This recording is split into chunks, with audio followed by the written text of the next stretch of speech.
Olga. Pronto. Então, bom dia a todas, bom dia a todos. Esse é nosso terceiro encontro, né, em que a gente vai discutir com o professor Fúncia como analisar o relatório anual de gestão das secretarias municipais estadual de saúde do Paraná. E nós já iniciamos a pré-aula aqui discutindo questões orçamentárias que são relacionadas à pandemia, que é um assunto que está na pauta, obviamente, de todos os conselhos municipais e do Conselho Estadual de Saúde. Então, o professor Fúncia vai resgatar essa discussão que a gente estava fazendo, inclusive, porque faz parte do nosso tema de hoje. Obrigada, professor Fúncia, mais uma vez, por estar aqui. E obrigada às colegas e os colegas dos conselhos municipais de saúde que estão aqui presentes e do Conselho Estadual de Saúde também. Então, que tenhamos todas e todas uma excelente aula. Professor Fúncia, a bola é sua. Obrigado, Olga. Então, quero dar um bom dia a todos e todas agora formalmente, né? Depois de a gente ter já entrado conversando, né? E quero agradecer novamente a oportunidade de estar aqui com vocês. Acho que, como eu sempre gosto de repetir isso, acho que ainda que a gente não tenha tido nas aulas, até pelo próprio tempo que é bastante apertado, uma possibilidade maior de diálogo, né? Mas eu acho que a gente, até a última aula, nós vamos ter oportunidade de estar fazendo isso, né? A partir das discussões que a gente fez digamos, nas 3 aulas anteriores, né? Que seriam as 2 anteriores, mas essa, né? E aí na próxima a gente consegue, acho que, ter pelo menos um momento de uma breve conversa. E eu queria colocar o que nós vamos hoje, né? Dentro desse nosso curso, a gente vai estar trabalhando com essa programação aqui do dia 28, né, que está marcada na flechinha, né, como analisar o relatório anual de gestão das Secretarias Municipais e Estadual de Saúde do Paraná. Então, o que nós estamos trazendo para vocês? Esse slide da aula de hoje já está postado lá no ambiente desse curso, né, como dentro da aula 3, né?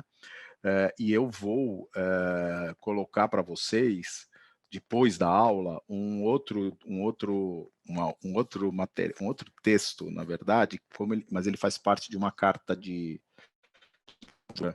o Observatório de Políticas Públicas e Empreendedorismo e Conjuntura da Universidade Municipal de São Caetano do Sul, do qual eu faço parte,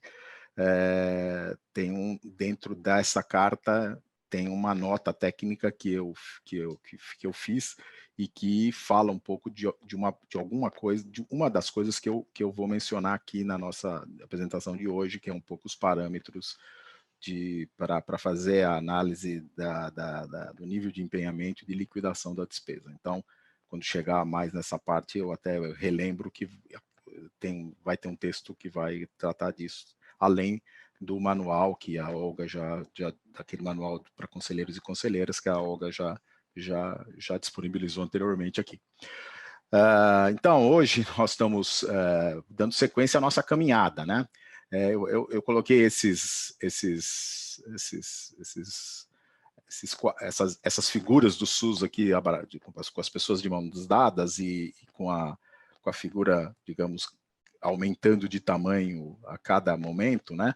Porque a gente espera que na 4ª aula, que é essa última aqui, que seria a última, que é da semana que vem, a gente tenha conseguido avançar, né, na nossa caminhada aí em rumo ao fortalecimento, nessa estrada, né, que caracteriza a luta em prol da construção do SUS, da consolidação do SUS e, neste momento agora, da defesa do SUS contra os ataques que estão sendo feitos, né? O último deles foi o decreto 10.530, que foi revogado, né? Mas que representou um ataque frontal ao SUS, né? Na medida que possibilitava, por meio de parcerias público-privadas para investimento, e aí não está se discutindo, não estou nem entrando no mérito da questão de parceria público-privada para investimento, que é uma opção de financiamento do setor público que merece uma discussão bem mais aprofundada, mas eu estou entrando no mérito que, junto com o boi, passou a boiada. Então, veio a questão do decreto, da parceria público-privada, mas a boiada que passou foi que tenha lá naquilo que o decreto regulamentava, a possibilidade que nessa parceria, inclusive, houvesse a transferência da operação das unidades de saúde para os privados, ou seja, isso é uma privatização, né, do serviço de saúde. Quer dizer, uma coisa é a parceria público-privada para investimento, né, que, repito, tem as suas discussões específicas,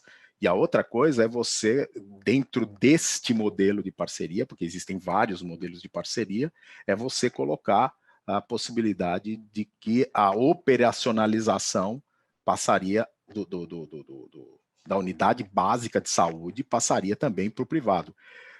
Olha, fazendo claro, usando aquela expressão lá do latim que o pessoal, às vezes, jurista usa, né, mutatis mutandis, que é mudando o que tem que ser mudado, é um modelo parecido com a concessão de estradas, né, que a gente tem no Brasil. Né? O que é a concessão de estradas? Concede o direito de exploração das estradas, inclusive, né, faturamento no pedágio, essas coisas todas, né, concedendo o serviço todo, porque aquela parceira vai fazer todos os investimentos, a manutenção, etc., da estrada. É isso que querem fazer é o modelo que querem fazer para o SUS, tá certo? Então, e a gente sabe, para quem, especialmente se quem anda de carro e passa em estrada e se tem que passar em vários se é um trajeto longo e que tem vários pedágios, né? A gente sabe quanto que a gente paga de pedágio cada vez que a gente tem que fazer uma viagem longa, né? E isso encarece também o custo das passagens de ônibus, para quem, então não é só o problema para quem tem carro, mas para quem vai pegar ônibus, encarece o custo das passagens de ônibus. Portanto, isso interfere no orçamento das pessoas e tira o direito, quase tirando o direito do ir e vir. Né? Ou não tirar, mas restringindo o direito do ir e vir. Ou seja, um modelo de parceria público-privada nos modelos do decreto 10.530 significava tirar o direito à saúde, né? Ou restringir o direito à saúde. Então, vamos olhar agora o relatório anual de gestão das Secretarias Municipais e Estaduais de Saúde, né? Quero primeiro lembrar que os relatórios de gestão, eles estão inseridos dentre os relatórios que oficialmente existem para a prestação de contas, sejam eles da saúde ou geral, de uma maneira geral, né, do setor público, mas no caso da saúde, o RAG, ele aparece juntamente com o relatório quadrimestral de prestação de contas, que a gente viu na aula passada, né, como o relatório, esse relatório que consolida uma avaliação da gestão anual, sendo que o RAG tem uma característica diferente daquilo que do ponto de vista da prestação de contas e a diferença do ponto de vista de como como se vai fazer a análise, é que o RAG, segundo a Lei Complementar 141, é o instrumento pelo qual o Conselho de Saúde vai emitir parecer conclusivo. O que é emitir parecer conclusivo? É aprovar ou reprovar o relatório de gestão. Nos quadrimestrais não existe essa figura do parecer conclusivo. Existe, está previsto na lei a avaliação com indicação de medidas corretivas para o chefe do Poder Executivo, do qual, né, aquela gestão diz respeito. Se for federal é para o presidente da República, se for estadual é para o governador, se for municipal é para o prefeito. Mas o RAG não, o RAG ele estabelece um parecer conclusivo de aprovação ou reprovação.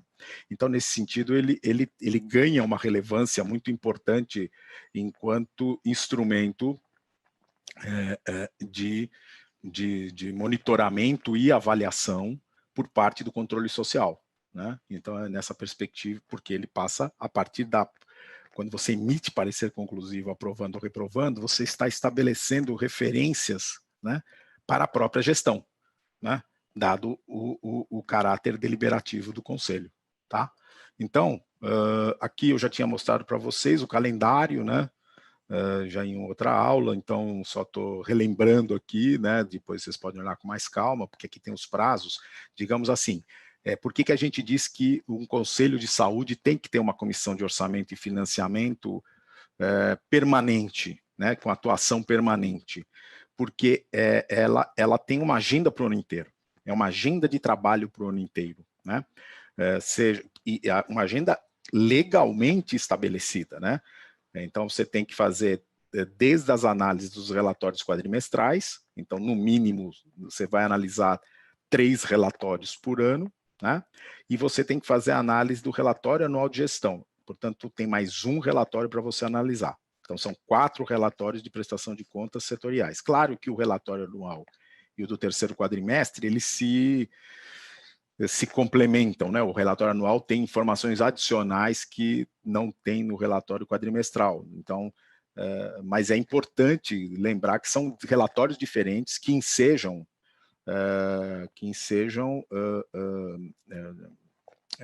deliberações diferentes, né? No caso do quadrimestral, o que o conselho vai deliberar, por exemplo, quando estiver analisando o relatório do terceiro quadrimestre, o que o conselho vai deliberar é a indicação de medidas corretivas, né? Lembrando, mais uma vez, que não é assim, se tiver indicação, não é se, tá? A lei diz que, a lei não falou, o conselho pode indicar medidas corretivas de gestão. A lei disse, o conselho deve indicar medidas corretivas de gestão. Então, o conselho tem que fazer análise do relatório e naquilo que quadrimestral e naquilo que entender como aspecto a ser aprimorado da gestão, que tem encontrado alguma falha, que tem encontrado algum procedimento que merece ser revisto, né?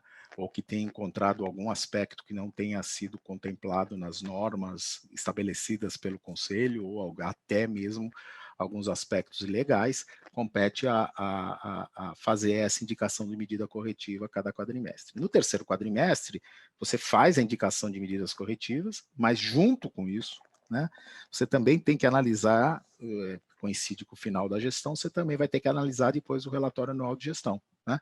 Então, são 4 atividades diferentes que você, conselho, né, e que essa comissão permanente tem que executar. Então, são 4 atividades permanentes que, no mínimo, por exemplo, essas 4 atividades exigiriam reuniões, portanto, já de um ano, 4 no mínimo, a gente sabe que não o relatório anual de gestão, a gente leva, às vezes, 2, 3 reuniões analisando, tá certo? Mas se eu quiser trabalhar com os mínimos, seriam no mínimo 4 reuniões para analisar o relatório anual de gestão. Bom, além disso, você tem que indicar medidas tem que estabelecer diretrizes para o estabelecimento de prioridades para cada ano. Então, no começo do ano, em fevereiro, ou máximo março, você estabelece as diretrizes para o estabelecimento de prioridades para 2021, por exemplo, no caso esse em 2020, teria que já ter sido estabelecido para 2021. Então, você tem mais uma reunião em que você vai analisar esse estabelecimento de medidas corretivas, de indicação de diretrizes para o estabelecimento de prioridades para cada ano, tá? Então, você tem já mais uma reunião. Aí, depois, você tem que analisar a programação anual de saúde. Então, é mais uma reunião. Depois, você tem que analisar o capítulo da Lei de Diretrizes Orçamentárias, do projeto de Lei de Diretrizes Orçamentárias, que trata da saúde, que vai discutir as prioridades para a saúde, né, que estão nas diretrizes, e que vai discutir, inclusive, se dentro por exemplo, que se colocou a saúde como uma despesa obrigatória, que não é passível de contingenciamento nos termos da própria Lei Complementar 141, né? No mínimo, não pode contingenciar o piso correspondente a 15%, né? Mas podem ter determinadas ações e serviços de saúde que também mereçam constar dentro do PLDO, né? No anexo que vai tratar dessa questão do que pode ou que não pode ser contingenciado se a receita frustrar, tá certo? Se a receita ficar abaixo do previsto, pode ter despesas que você não pode contingenciar. Vou dar um exemplo, sei lá, tratamento de doenças crônicas. Como é que você vai dizer o seguinte, olha, esse vai contingenciar, eu vou atender só metade dos pacientes que vêm para o SUS para ser atendido? Eu não posso, tá certo? Cirurgias, olha, cirurgias não as eletivas, mas estou falando das cirurgias de urgência e emergência. Não, olha, agora nós vamos ter que cortar 50% das cirurgias. Isso também não dá. Então, tem que combinar naquele anexo. Isso muito pouca gente tem atenção para isso, né? Mas é preciso combinar naquele anexo não só a garantia de que vai ter recurso para o piso, porque isso é uma determinação da Lei Complementar 141, mas também que vai ter recurso para todas aquelas ações que o Conselho entender de saúde que não podem sofrer interrupção, né? Então, isso é fundamental que o Conselho... Então, tem mais uma reunião, já tem 7. Aí tem a análise do projeto de lei orçamentária, né? Que é lá pelo mês de... No caso de estados e municípios, é no mês de setembro que é entregue. Então, você tem, geralmente, na metade do ano, você tem a apresentação lá em julho, agosto, você vai, ou setembro mesmo, às vezes, você vai ter toda a discussão referente ao orçamento. Então, já tem muito, são 8 meses de 12, tá certo? Então, e depois tem o decreto de execução orçamentária, né?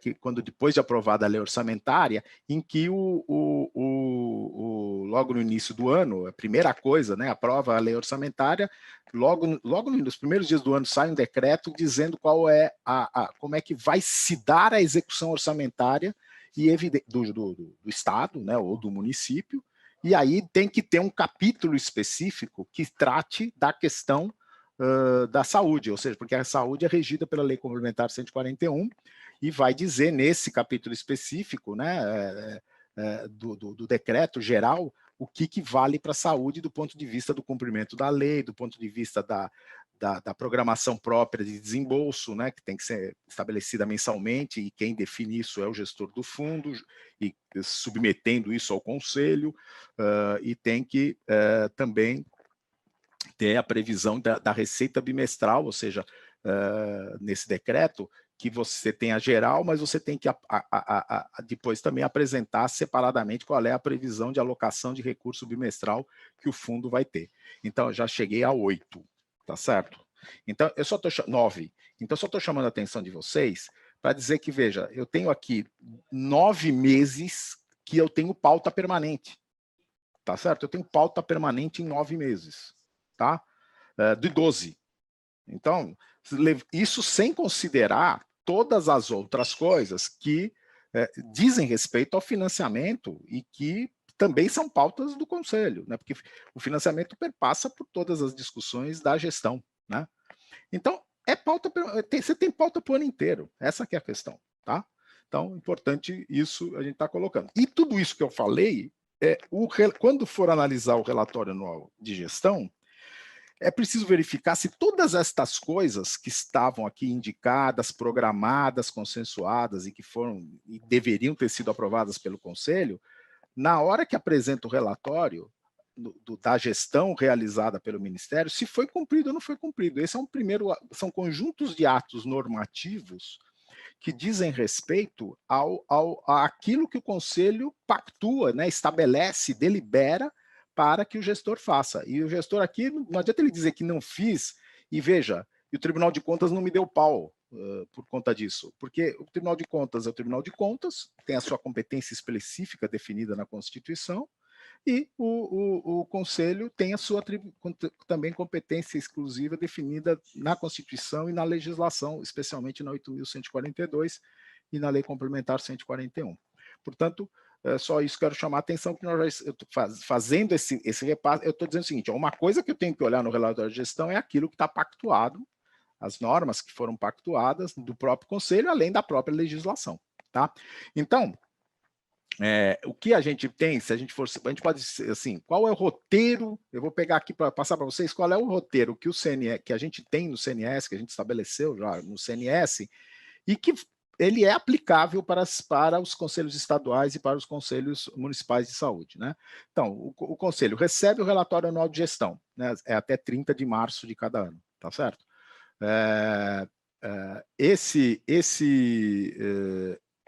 chega para a Secretaria Executiva do Conselho. A Secretaria Executiva do Conselho tem que fazer o quê? Tem que encaminhar para a Comissão de Orçamento ou comissão equivalente, que vai fazer a análise preliminar, né, da parte orçamentária e financeira, tá certo? Quando essa comissão fizer a análise preliminar da parte orçamentária e financeira, o que vai acontecer? E lembrando, né, que essa análise preliminar leva em conta o quê? Se o conteúdo básico do RAG foi obedecido, né, eu já vou mostrar já, nós já falamos na semana passada, mas vou relembrar, porque é o mesmo conteúdo do quadrimestral, no básico é o mesmo do quadrimestral, mas tem outras questões, né? Se consta no RAG a execução orçamentária e financeira detalhada, se consta a execução das metas previstas de cada objetivo na programação anual de saúde do respectivo exercício, né?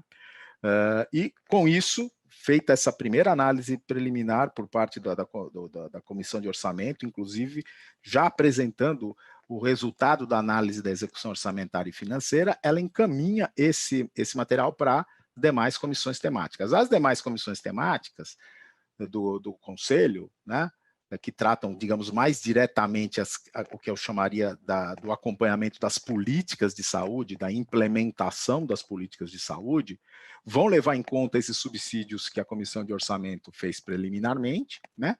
Mas devem levar em conta complementarmente, né? Ou seja, o que a Comissão de Orçamento fez foi olhar a parte da execução orçamentária e financeira e também fez um olhar quantitativo daquilo que o gestor apresentou em termos de realização de metas, né, comparada ao que estava previsto, ou seja, comparação da meta realizada com a meta prevista. Você faz uma análise quantitativa, cumpriu, não cumpriu, quantos por cento cumpriu, né? Se ficou abaixo de 100% é porque deixou de cumprir, se ficou uma parte, se ficou acima de 100% é porque cumpriu para além do que estava programado, e se ficou 100% é porque cumpriu o que estava programado, tá certo? Então, essa é uma análise quantitativa, que você não entra assim, eu não estou analisando a qualidade da ação e serviço que foi adotado e que resultou no cumprimento da meta. Eu estou vendo que a meta foi cumprida, sei lá, construção criação de tantos núcleos de saúde da família, tá certo? Pronto, tudo bem, tá aí. Tá? Ou equipes, desculpe, de saúde da família. Perfeito. Foi criada. Agora, essas equipes, como é que elas estão funcionando? Como é que está a estrutura do funcionamento dessas equipes? Isso é uma análise qualitativa que tem que ser analisado por quem acompanha a política, tá certo? De saúde. Então, tem os índices que foram apurados, porque tem todo o plano de saúde tem indicadores, né, que devem servir de referência para a avaliação da gestão, indicadores esses que têm que ter sido aprovado pelo Conselho de Saúde, né? Então, verificar-se como é que estão os índices desses indicadores. Estão atenderam ou não atenderam aquilo que estava previsto para aquele ano. O quanto falta para chegar na meta de 4 anos. Então, são análises que a comissão vai fazer, né? Comissão temática. E também a meta de cada objetivo, avaliando um a um, tá certo? Assim, e é aquilo que eu mencionei, e avaliando a justificativa apresentada pelo gestor, né? E o resultado dessa avaliação que as comissões temáticas fazem, elas devem, né, ser incorporadas, no caso aqui do Conselho, vai ser incorporado, do Conselho Nacional, vai ser incorporado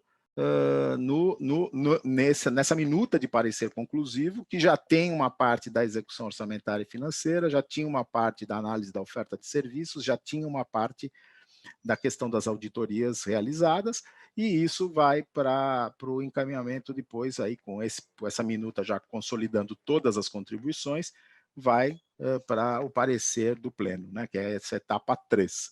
Né?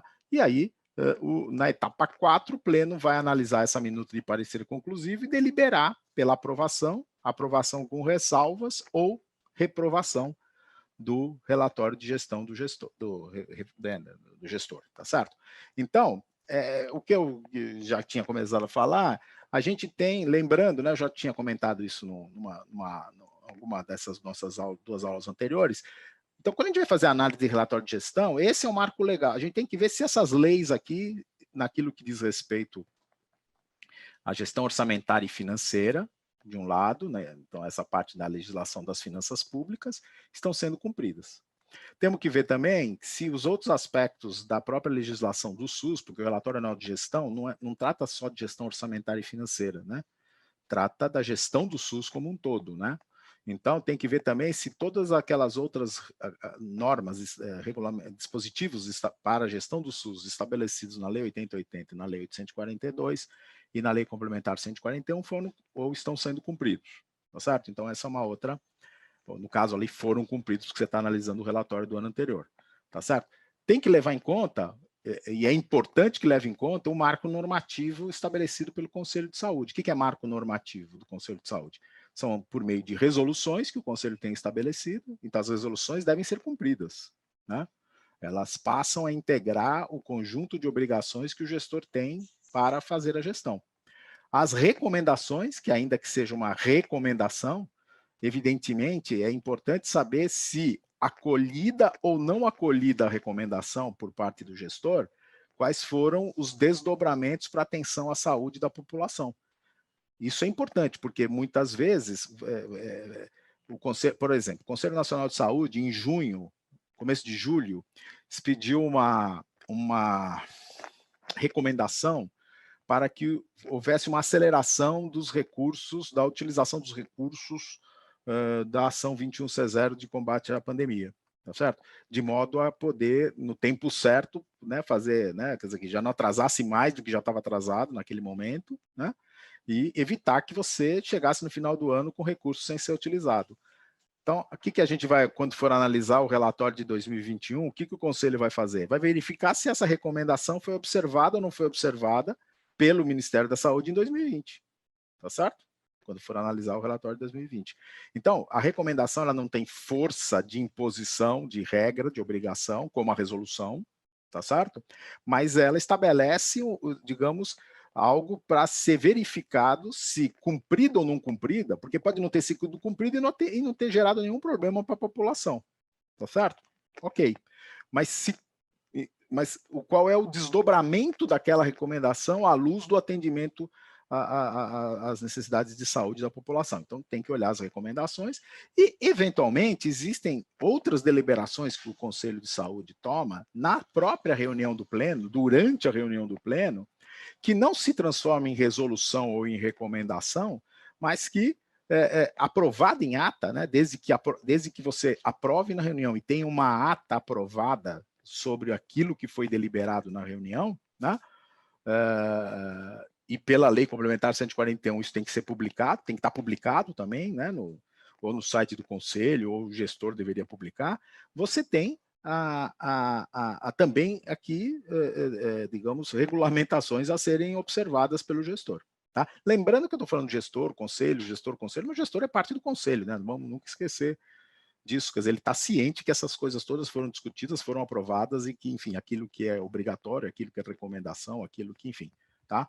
Mas, de qualquer maneira, estamos falando aqui um pouco de do que tem que ser observado no momento em que está se analisando o relatório anual de gestão, né? Então, quando eu falei quais são as partes componentes do relatório anual de gestão, né? É aquele montante básica, né? Partes componentes básicas, né? Tem três partes, né? O montante fonte dos recursos aplicados no período, as auditorias realizadas e a oferta de produção de serviços cotejando com os indicadores observados. E aí, quando chega no relatório anual, você vai ver isso sob a perspectiva da execução, né, da gestão de saúde no exercício que está sendo objeto de análise. Tá? Para fazer a análise da gestão orçamentária e financeira, né, o Conselho Nacional de Saúde ele adota parâmetros para, digamos, para cada quadrimestre, tá certo? E também no semestre. Então, ele faz, digamos, 4 tomadas por ano, né? Em que ele verifica, sendo que a última tomada é do encerramento do exercício, né? Em que ele avalia exatamente o quê? Por quadrimestre, e no caso aqui tem uma intermediária no semestre, quais são os níveis esperados, né, de empenho e de liquidação da despesa. Como é que se calcula esses níveis de empenho e nível de liquidação? dividindo, no caso de empenho, dividindo a despesa empenhada pela dotação atualizada. O que é a dotação atualizada? É aquela dotação que começou o exercício acrescido de eventuais créditos adicionais, ou seja, suplementações, ou reduzida também, eventualmente, tenha sido reduzida depois da abertura do exercício, tá certo? Então, sempre isso que faz a chegar nesse índice do nível de empenho. No caso do nível de liquidação, é a mesma lógica, só que pega a despesa liquidada e divide pela dotação atualizada, tá certo? Também nessa mesma lógica. E aqui a gente tem, né, o conselho, né, a gente assessorou o conselho né, na definição desses parâmetros. Então, a gente estabeleceu aqui parâmetros, né, faixas de classificação da despesa segundo os percentuais esperados, né, para cada quadrimestre, no caso, para o semestre. Né? Então, a gente trabalha com faixas de percentuais para cada classificação. Né? E se o percentual que foi encontrado para o nível de empenho se enquadrar numa dessas faixas, né? Então, por exemplo, o nível de empenho no primeiro quadrimestre foi de 20%. Tá, 20% está abaixo do 22% aqui, é inaceitável. Né? Mas foi 30%. 30% está aqui nessa aqui, está dentro dessa faixa do inadequado, né? Está entre 27% e 32%. Então, assim, a gente vai olhando, né? Porque isso traz um elemento, uma referência objetiva, né? De análise. Né? Você estabelece parâmetros que podem, inclusive, e a questão da cor é importante. Né? Por que cada faixa está classificada de uma cor? Porque à medida que os percentuais mudam, né, primeiro quadrimestre para o primeiro semestre, para o segundo quadrimestre, para o terceiro quadrimestre, se você quiser comparar a evolução dentro desse período, você olhando o percentual, você não consegue saber qual foi a classificação, porque ela muda a cada quadrimestre. Então, você colocando a cor junto com o percentual, aí você consegue verificar exatamente o que aconteceu e ter uma análise de tendência ou uma análise de evolução. Quer ver? Já vou avançar, depois eu volto. Como isso aqui, ó, tá? Aqui, dentro do relatório de gestão, a gente pegou aqui no caso, a gente comparou todos os terceiros quadrimestres, tá? Terceiro quadrimestre de 2016, 17, 18 e 19, e fizemos pelo nível de liquidação, entendido o nível de liquidação como sendo aquele em que o serviço pode ser considerado prestado, né? Porque às vezes a despesa está empenhada, mas ainda não houve a liquidação da despesa. Você empenha vamos dar um exemplo, você empenha a compra de medicamento em dezembro, só para dar um exemplo. Mas esse medicamento vai ser entregue em janeiro. Então, em dezembro, você tem uma despesa empenhada que ainda nem foi liquidada, ou seja, ainda o medicamento não chegou, tá certo? Então, será isso como ou já como serviço efetivado, ou já prestes a ser efetivado para a população. Né? Porque pode ser que, de repente, o fornecedor não entregue, ou entregue em desacordo com o edital. Então, o empenho é importante, mas ele não é suficiente para a gente poder caracterizar que a população já está sendo atendida, né? Ou que está prestes a ser atendida. Trabalhando com o nível de liquidação, você chega mais próximo desse momento da transformação do bem ou serviço que está sendo contratado ou adquirido, vai servir para atender as necessidades da população. Então, a gente comparou os o terceiro quadrimestre desses 4 anos de análise, porque a gente começou a analisar com esta metodologia, a gente tinha uma outra metodologia antes, tinha menos faixas de análise, então, tinham 3 faixas só de análise, então a gente começou a analisar por essa metodologia a partir de 2016, tá certo? Bom, então, a gente tem um outro quadro que é similar a esse, em que a gente tem o acompanhamento por quadrimestre e semestre. Então, aí a gente tem uma visão, digamos, da evolução ao longo do tempo e dentro do próprio ano, e aí vários anos seguidos você vai vendo como que esta execução está, né? Se há uma tendência de ser sempre adequado, inadequado, ou é só no terceiro trimestre que muda a situação, no primeiro e segundo tem uma outra situação, enfim. Mas aqui, como nós estamos analisando o encerramento do exercício, né, a gente está comparando os fechamentos, a situação de fechamento, porque é aquela que, digamos, diz o seguinte, olha, foi assim que o exercício terminou. Tá certo? Foi desta forma que o exercício terminou e, portanto, este é o resultado da gestão orçamentária e financeira dessas várias... Aqui a gente faz por aqueles grupos de despesa que o Conselho Nacional de Saúde acertou, pactuou com o Ministério da Saúde, que muitas desses itens englobam mais de uma ação orçamentária, mas a gente pode fazer isso e muito provavelmente nós vamos ter que fazer uma mudança para o ano que vem por conta de metodologia que unilateralmente a área orçamentária e financeira do Ministério está fazendo e que está inviabilizando essa nossa comparação, essa série temporal de comparação. Então, nós vamos ter que resgatar, nós vamos ter que voltar no tempo, pegar as ações orçamentárias, e mesmo aquelas ações, tem muitas ações que mudaram.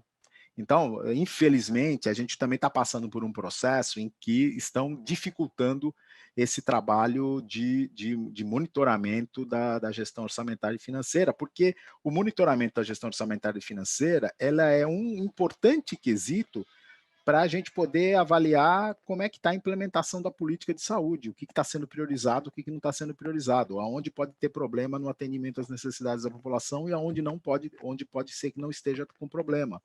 Então, percebam aqui que a gente vai, comparando, olha, por que eu falei que a questão da cor é importante?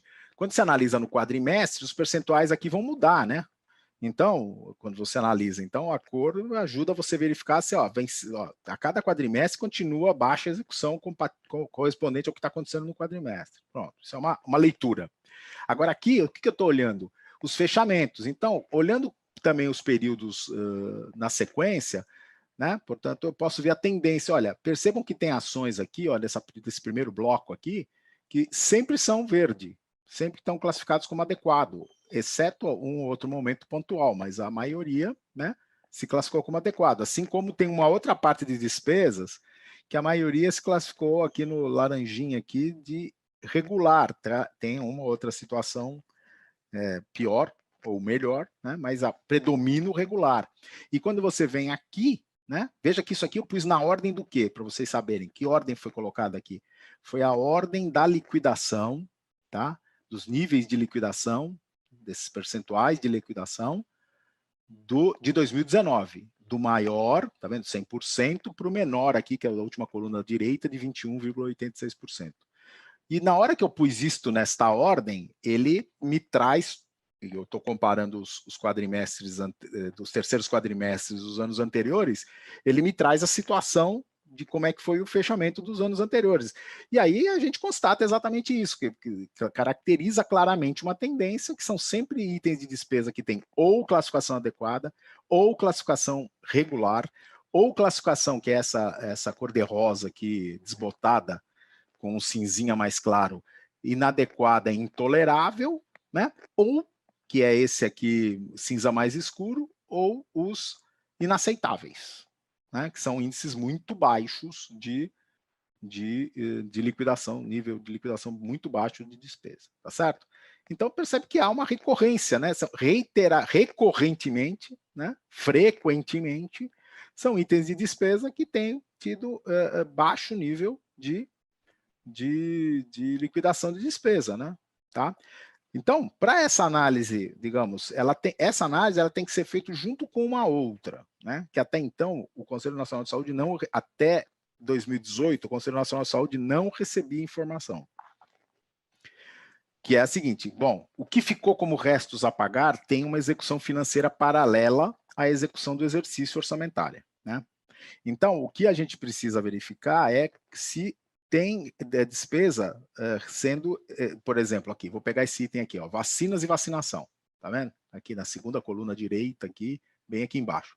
Está com índice baixo, né, ou inadequado, ou inaceitável, intolerável ou inaceitável, tá? Bom, então, eu tenho que verificar se tem execução financeira de restos a pagar disso aqui, porque se tiver, o que está acontecendo? O Ministério da Saúde, na prática, neste caso de vacina e vacinação, adotou uma forma de gerir essa despesa, em que ele faz contratos geralmente e aditando no final do exercício, em que uma parte da execução do contrato fica empenhada, né, para execução no exercício seguinte. Uma parte menor você executa no exercício, a outra parte você executa no exercício seguinte. Menor ou maior, enfim. Aí tem que avaliar. Tem partes que executam no ano e partes que executam no outro ano.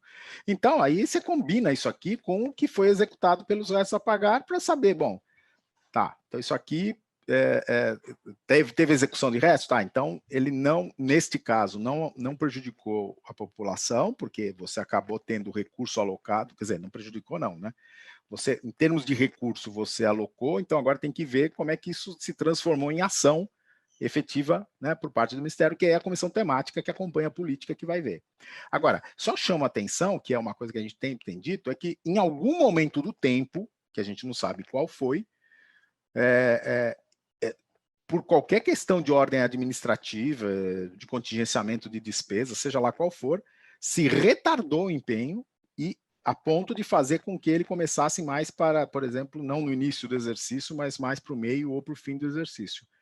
Então, você em algum momento, quando você tem situações dessa em que a execução está no final do ano, ela muito provavelmente ela é resultado de um problema que ocorreu no passado, que penalizou em algum momento a população, mas que agora, se a execução dos restos a pagar estiver ocorrendo, digamos, de modo a compensar essa identificação de baixa liquidação, você pode ficar mais tranquilo com relação à situação. Aqui, o que preocupa a gente é que ainda que, veja que foi caindo, né, os índices, né? Então, 73% para 68%, para 59%, para 57%. Ou seja, né, é uma queda considerável em termos relativos, né? Se pegar de 2016 para 2019, nós estamos falando aqui em 16 pontos percentuais de diferença, né? Isso quer dizer, isso pode, então, nessa perspectiva, os restos a pagar, o pagamento de restos a pagar deve ter crescido.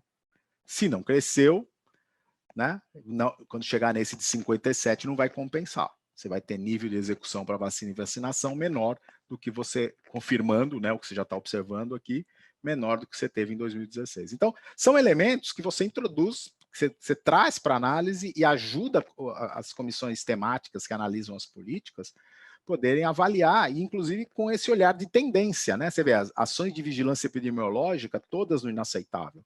Aquisição e distribuição de medicamentos estratégicos, todos no inaceitável. Reaparelhamento de unidades do SUS, todos no inaceitável.